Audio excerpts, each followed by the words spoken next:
Oke, bismillahirrahmanirrahim. Sekarang kita akan mengerjakan beberapa latihan terkait dengan account receivable dan allowance-nya. Nah, di sini saya sudah buat sebuah file di Excel. Ada 6 case, kita bahas satu-satu ya. Bagaimana sih cara kita menghitung dan menjurnal pencadangan piutang itu? Case yang pertama ini straightforward dan gampang banget. Teman-teman bisa baca di sini ya. Kita baca bareng-bareng. PT Mawar memiliki piutang dagang. Jadi case 1 sampai 3 ini for your info saya ada dari bahasa Indonesia, untuk 4 sampai 6 ini nanti bahasa Inggris ya. Karena dari buku. PT Mawar memiliki piutang dagang Rp200.000 yang jatuh tempo dalam waktu 3 bulan. Ini kecil banget ya, anggap aja dolar gitu ya. PT Mawar memperkirakan bahwa skenario yang paling mungkin adalah bahwa jumlah total akan dibayar tepat waktu. Jadi 200.000 jatuh temponya 3 bulan dan dia memperkirakan akan dibayar tepat waktu. Nah, kalau kita pakai PSAK 71 tetap walaupun dia lancar ya harus tetap kita cadangkan karena pakai expected loss.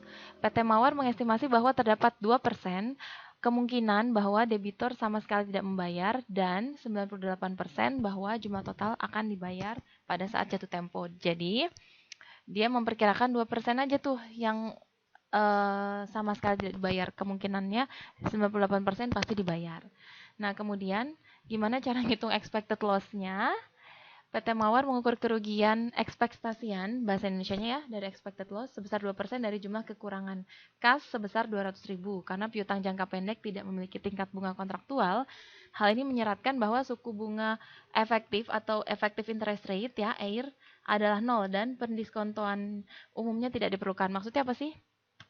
Jadi gini, kalau dia utangnya jangka pendek, piutang jangka pendek, ini kan dia cuma 3 bulan ya, maka kita bisa anggap bahwa nilainya bulan ini dengan 3 bulan ke depan sama. Jadi tidak ada time value of money. Jadi tidak perlu didiskonto. Diskonto itu maksudnya di present value kan ya. Teman-teman ingat nggak ketika belajar tentang bonds payable kan ada tuh present value-nya. Nah, dan ada effective interest rate. Nah, kalau di sini kan hanya 3 bulan, tidak berlakulah itu effective interest rate karena misalnya 200.000 bulan ini masih sama dengan 200.000 3 bulan lagi. Sedangkan kalau yang jangka panjang misalnya 2 tahun atau 5 tahun itu pasti berbeda ya nggak? Makanya perlu kita discounted. Nah, ini enggak. Jadi untuk ngikur expected loss-nya itu simple banget. Ini sudah saya tulis solutionnya, hanya tinggal kalian kalikan 200.000 dikali 2% dan 0 dikali 98%. Apakah ini? Karena dia bilang 98% akan terbayar, jadi 0 ya. Kalau ini kan yang kemungkinan tidak terbayar ya. Jadi bad debt-nya hanya Rp4.000. Oke, jadi soal yang pertama ini gampang banget. Kita langsung aja ke case yang nomor 2. Nah, ini agak panjang. Kita pakai aging di sini. Kita baca dulu soalnya. Saya perbesar. Oke. PT Merapi beroperasi hanya di satu lokasi geografis dan memiliki portofolio piutang dagang Rp70 juta pada 31 Desember 2000X1. Basis pelanggan terdiri atas berbagai pelanggan kecil, jadi Merapi ini pelanggannya kecil-kecil dan piutang dagangnya resikonya hampir sama semua dan tidak ada yang signifikan. Jadi rata-rata kecil-kecil gitu. Nah, PT Merapi ini menggunakan matriks penyisihan untuk menghitung penurunan nilai atau impairment. Matriks penyisihannya didasarkan pada tingkat gagal bayar historis atau masa lalu ya, past experience selama umur yang diharapkan. Umur yang diharapkan tuh berarti misalnya piutangnya 3 tahun ya selama 3 tahun kayak gitu. Dan mencakup penyesuaian atas estimasi yang bersifat forward looking. Jadi ini udah PSAK 71 banget ya. Untuk ngitung pencadangannya dia pakai historical dan pakai forward looking. Ini udah PSAK 71. Nah, ini adalah agingnya. Ingat nggak teman-teman di penjelasan sebelumnya? Jadi ini perkiraan dia. Saya bold. Untuk yang belum jatuh tempo, kemungkinan tidak tertagihnya 0,5%. Yang 1 sampai 30 hari yang belum bayar nih selama sebulan, kemungkinan tak tertagih 1%. Dan dia meningkat sampai yang lebih dari 90 hari. 10%. Nah, ini tabelnya seperti ini. Oh ya, jadi soalnya itu sebenarnya tidak ada ini ya. Ini jawabannya. Jadi soalnya nanti kayak gini aja. Yang belum jatuh tempo 30 juta, tidak tertagihnya kemungkinannya 0,5%. Kalian tinggal buat tabelnya dan dikalikan saja. Ini, oh dia nggak rumus ya, saya rumuskan dulu. Nah ini ya.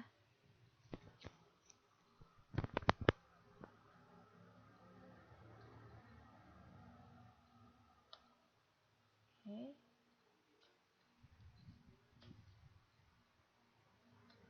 Nah, jadi, nah ini udah rumusnya. Kita tinggal kalikan saja antara jumlah piutangnya dengan kemungkinan tidak tertagihnya, ya. Jadi tingkat kerugian kredit ekspektasian itu adalah uncollectible-nya, ya, yang tidak tertagihnya. Tinggal dikali aja. It's so easy. Dikali. Cara bacanya gimana? Cara bacanya adalah begini. Misalnya si PT Merapi punya piutang total 70 juta. Nah, 70 juta itu kan nggak semua jatuh tempo bulan depan. Ada yang udah jatuh tempo tapi belum bayar 30 hari. Ada yang 31 sampai 60, 61 sampai 90. Nah, ini dia bagi-bagi nih, udah dikelompokin. Nah, 30 juta itu belum jatuh tempo. Berarti kemungkinannya orang akan bayar. Maka tingkat kerugiannya kecil nih, 0,5%. Dari 30 juta, kemungkinan tidak tertagih adalah 150.000. Sedangkan yang sudah nunggak sampai 30 hari, kemungkinan ya 1% lah. Berarti yang tertagih 200.000. Begitupun seterusnya sampai kita dapat total 1.320.000. Artinya dari total piutang 70 juta PT Merapi ini mengasumsikan atau mengestimasi bahwa akan tidak tertagih 1.320. Berarti net realizable-nya adalah ini. Kurang ya. Ini adalah NRV atau net realizable value. Clear ya? Sekarang case yang ketiga. Nah, ini kita sudah mulai pakai present value. Kita baca dulu soalnya. PT Kencana memiliki pinjaman atau aset keuangan dalam jangka waktu 10 tahun. Dia punya financial asset yang jatuh temponya 10 tahun. Besarnya 200 juta dan bunganya 1 tahun sekali. Suku bunga, kupon, dan bunga efektif adalah 5%. Teman-teman ingat nggak? Kalau bunga kupon dan bunga efektif sama berarti dia dijual at par ya. Tidak ada premium, tidak ada diskon. Nah, PT Kencana menyimpulkan untuk mengakui kerugian kredit ekspektasian 12 bulan. Maksudnya apa? Sesuai PSAK 71 tetap harus diakui ya, yang walaupun dia kreditnya lancar ataupun masih setahun lagi, yang setahun ke depan tetap harus dicadangkan kerugian kreditnya. Kerugian kredit ekspektasian itu bahasa Indonesianya expected loss ya. Nah, pinjaman tersebut memiliki probability of default 12 bulan sebesar 0,5%. Maksudnya apa? Jadi 200 juta ini kan 10 tahun. Tapi kira-kira kan tiap tahun hanya bayar bunga. Nah, kemungkinan dalam waktu 12 bulan dia nggak bisa bayar itu hanya 0,5%. Dan ada loss given default. Jadi ada PD, ada LGD. Loss given default ini adalah kerugiannya. Kalau ini adalah kemungkinan terjadinya, kalau ini adalah besar persentase kerugiannya. Jadi kalau dia nggak bayar, dia akan rugi 25% gitu ya. Jadi bisa bedakan ya PD dan LGD. Kalau ini kemungkinannya atau peluangnya, sedangkan yang ini adalah kerugiannya. Maka, gimana cara kita ngitung penyisihannya? Kita harus cari tahu dulu arus kasnya dia. Pokok di sini perhitungannya sudah saya jabarkan. Pokoknya adalah 200 juta, bunganya 5%, tinggal kita kalikan, ya nggak? 5% kali 200 juta dapat 10 juta, berarti jumlah arus kasnya adalah 210 juta. Ya, antara pokok dan bunga. Berarti kemungkinan sekarang estimasinya kalau dia tidak terbayar, kita tinggal kalikan dengan probability of default dan loss given default-nya. Nah, dapatlah 262.000. Dari mana? 210 juta dikali kemungkinan tidak bayar 0,5 dan kemungkinan kerugian 25. Jadi, kita sisihkan 262.500. Tapi, ingat di sini kita pakai kita punya instrumen yang dipengaruhi oleh effective interest rate ya, 5% ini. Maka kita harus present value kan. Nah, ini dia rumusnya, teman-teman. Ingat gak rumus present value? Kalau di Excel, kalian cukup ketik seperti ini. PV, present value, buka kurung, masukkan rate-nya kan kita 5%. Koma, payment-nya, P Payment di sini adalah yang mau kita present value kan, yaitu angka ini. Nah, kita kasih minus di depannya. Sorry. Kita kasih minus supaya hasilnya tidak minus. Dan koma sorry. Rate 5%, and per ini maksudnya waktunya, kita kan setahun aja ya. Karena ini kan baru 12 bulan pertama. Ingat ya. Baru paymentnya, koma, minus 262 ini. Kemudian kita bisa tutup kurung, lalu kita akan dapatkan angkanya 250.000. Jadi, cara bacanya adalah 262.000 ini kan setahun ke depan. Nah, berarti di awal tahun kita harus cadangkan segini, 250.000 yang tidak tertagih. Gitu ya, teman-teman. Ini pakai present value di Excel rumusnya, nanti bisa kalian cek sendiri. Gampang banget. Oke, kita sekarang move ke case 4. Nah, ini adalah soal ujian tahun lalu. Kita baca dulu soalnya. Amanah Company's unadjusted trial balance at December 31, 2018 include the following account. Jadi, si perusahaan Amanah ini punya TB atau neraca yang belum di-adjust dengan status sebagai berikut ya. Dia punya AR 750.000, dia punya AFDA ya.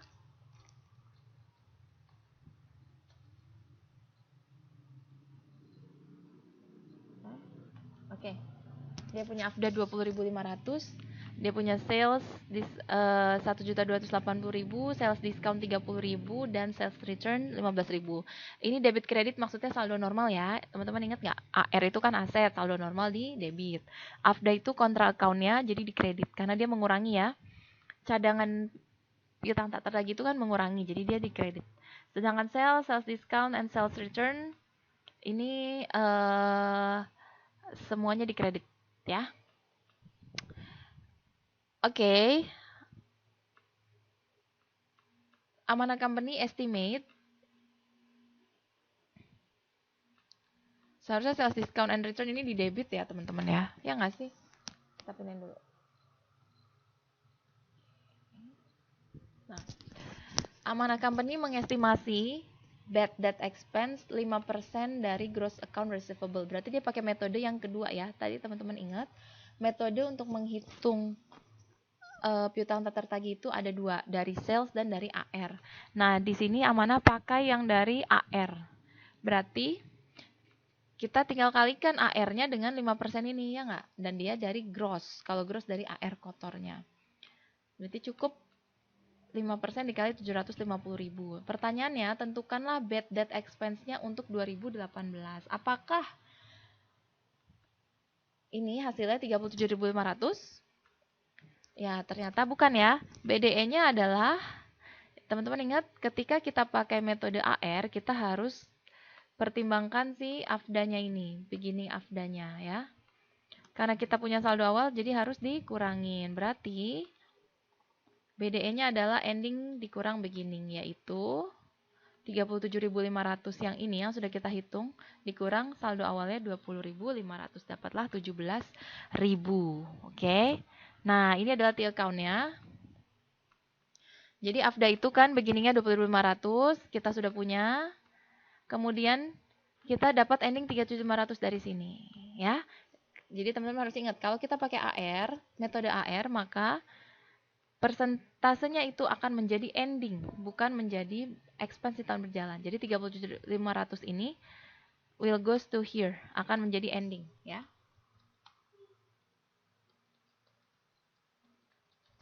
Jadi hati-hati dengan pertanyaannya, ketika yang ditanyakan adalah bad debt expense-nya, berarti kita harus kurangin ending dikurang beginning, karena bad debt expense itu adalah yang di tahun berjalan.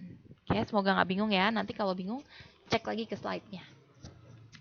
Oke, dan hati-hati dengan pertanyaannya. Di sini kita bilangnya gross account receivable. Kecuali kalau sales maka dia langsung ya, BDE-nya adalah angkanya itu sendiri. Tapi kalau dia pakai gross AR, maka kita harus kurangkan dengan saldo awalnya. Oke, ini gampang ya. Sekarang case yang kelima. Nah, ini kita sudah mulai ke movement. Apa itu movement? Pergerakan ya. Sekarang kita baca dulu soalnya. Rank company provide for doubtful accounts based on 3% of credit sales. Nah, ini metode yang berbeda. Kalau tadi di case 4 kita pakai AR, di case 5 kita pakai credit sales. Jadi persentasenya dihitung dari penjualan. Nah, the following data are available for 2018. Kita punya credit sales 2.550.000, ada saldo 17.000 AFDA, collection of account written off in prior year. Nah, ini baru ketemu ya. Oh, enggak deh, tadi kita udah belajar di slide-nya. Ini apa nih? Collection of AR yang sudah di write off tahun lalu 10.000. Maksudnya apa? Tahun lalu kita sudah hapus, sudah write off, tapi tahun ini orangnya bayar. Nah, kira-kira ngaruh nggak? Ngaruh dong. Karena tahun lalu sudah dihapus akan mempengaruhi ke AFDA-nya. Tapi tahun ini dibayar, jadi nanti dia pasti akan menambah. Karena tahun lalu sudah dikurang, tahun ini harus ditambah. Dan yang terakhir adalah customer account written off as uncollectible during 2018, 25.000. Apa nih artinya? Artinya ada yang kita write off di tahun ini sebesar 25.000. Kalau yang 10.000 ini adalah yang tahun lalu dihapus, tahun ini bayar. Kalau ini kebalikan, tahun ini ada yang nggak bayar nih 25.000. Nah, sekarang pertanyaannya adalah, what is the balance in the AFDA at December 31, 2018? Dia tanya, ending balance-nya AFDA atau cadangan kita berapa sih per 31 dengan adanya transaksi-transaksi di atas. Nah, berarti pertama kita harus buat, mungkin teman-teman bisa buat di account-nya. Sebenarnya udah jawabannya ya. Tapi kita buat aja di account di sini.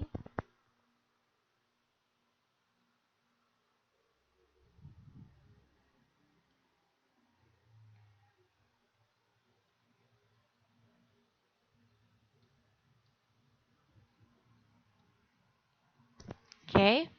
Kita punya beginning 17.000 ya enggak? Beginningnya pasti dikredit dong. 17.000. Tulislah 1 Januari. Oke.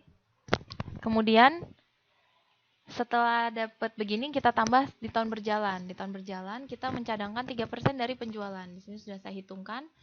3% dikali credit sales adalah 76.500 ya. Jadi penjualan 2 juta, kita cadangkan 3%-nya, tidak tertagih. Berarti akan menambah dong. 76.500 ini akan menambah AFDA kita. Gini ya. Sebenarnya ini udah ada nih di sini. Tapi supaya teman-teman paham aja. Kemudian yang ketiga, collection of account written off in prior year. Maksudnya apa? Tahun lalu sudah kita hapus, tahun ini dibayar, berarti dia akan menambah di sini. Kenapa nambah? Kalau teman-teman ingat,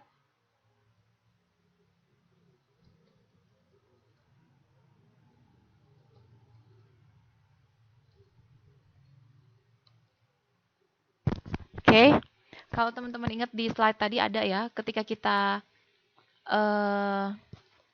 ada customer yang sudah dihapus kemudian dia membayar, berarti jurnalnya apa? Jurnalnya kan AR to AFDA.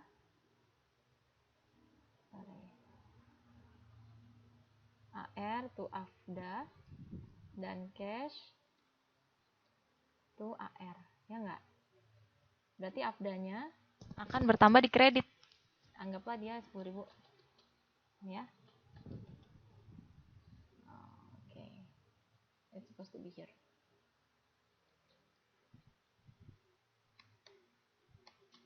Nah. Oke. Jurnalnya gini ya. Saya buat di sini. Ketika dia tahun lalu sudah dihapus, tahun ini dia bayar, jurnalnya gini. Kita balik.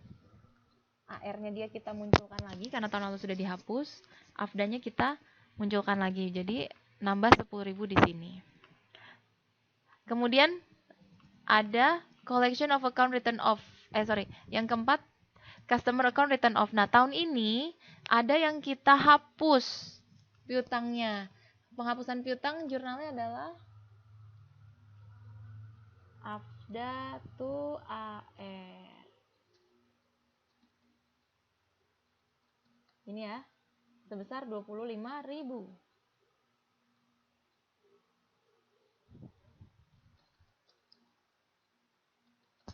Berarti 25.000-nya di sini dong. Nah, bener nggak? Karena di debit ya, AFDA-nya lihat nih. AFDA-nya di debit, jadi kita taruh di view account-nya di debit. Oke, berarti untuk hitung saldo akhirnya berapa?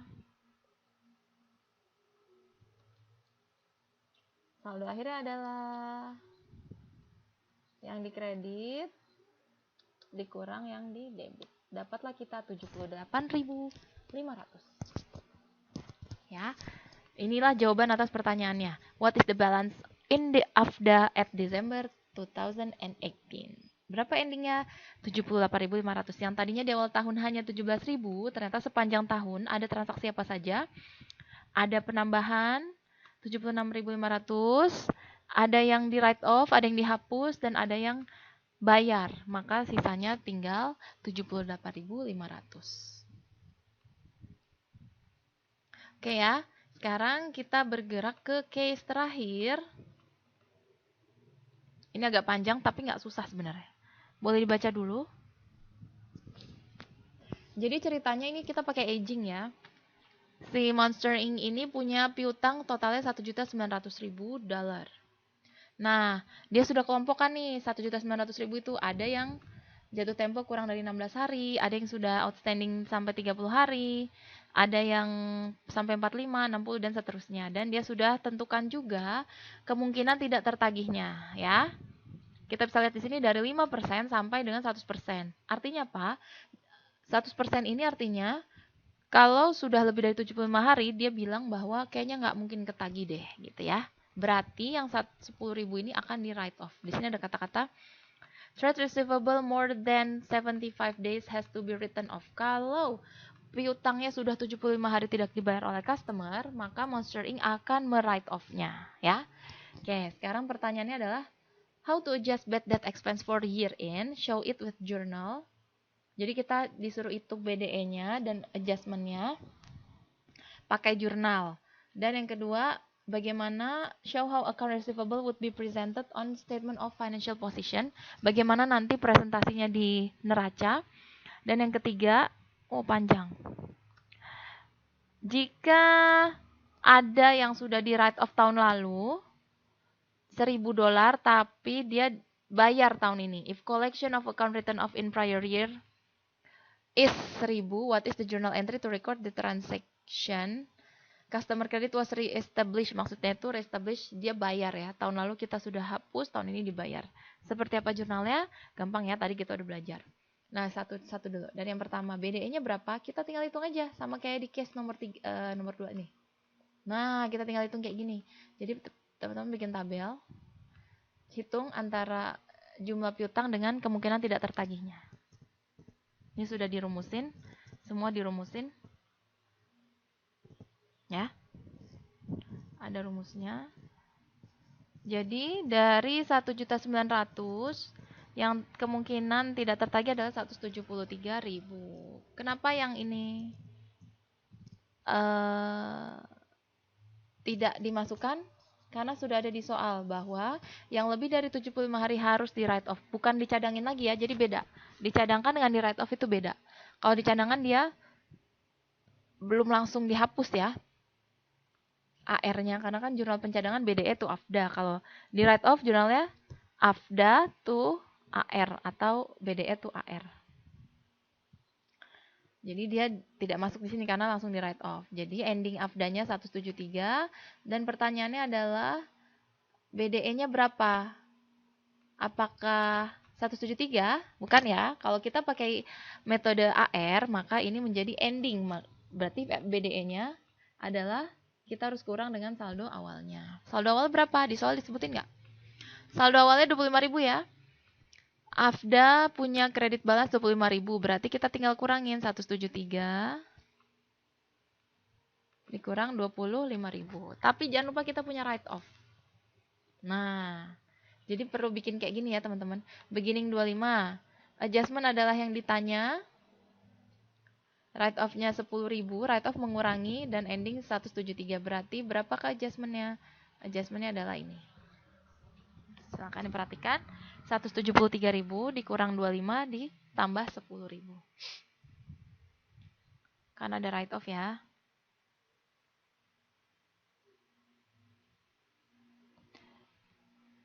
Berarti hasil jurnalnya adalah bad debt expense to AFDA 158.000. Ini movementnya. Kalau teman-teman bingung, silakan buat di account seperti yang di soal sebelumnya. Nah, ini ya. Kemudian, soal nomor 2-nya, bagaimana presentasi dari AR di financial statement? Presentasi AR adalah seperti ini saja, simple.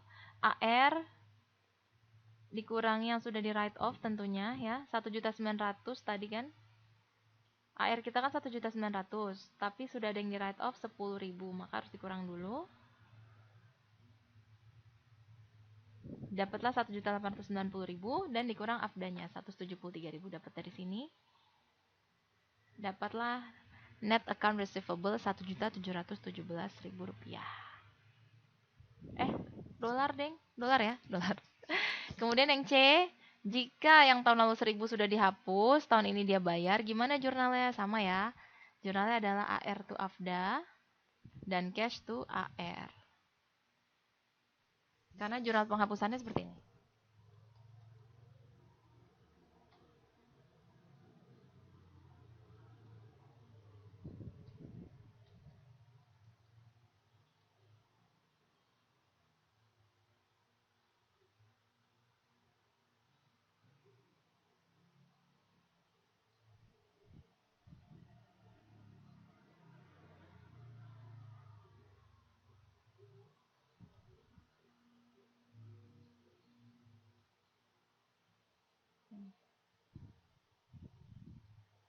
Jadi ini jurnal tahun lalunya ya.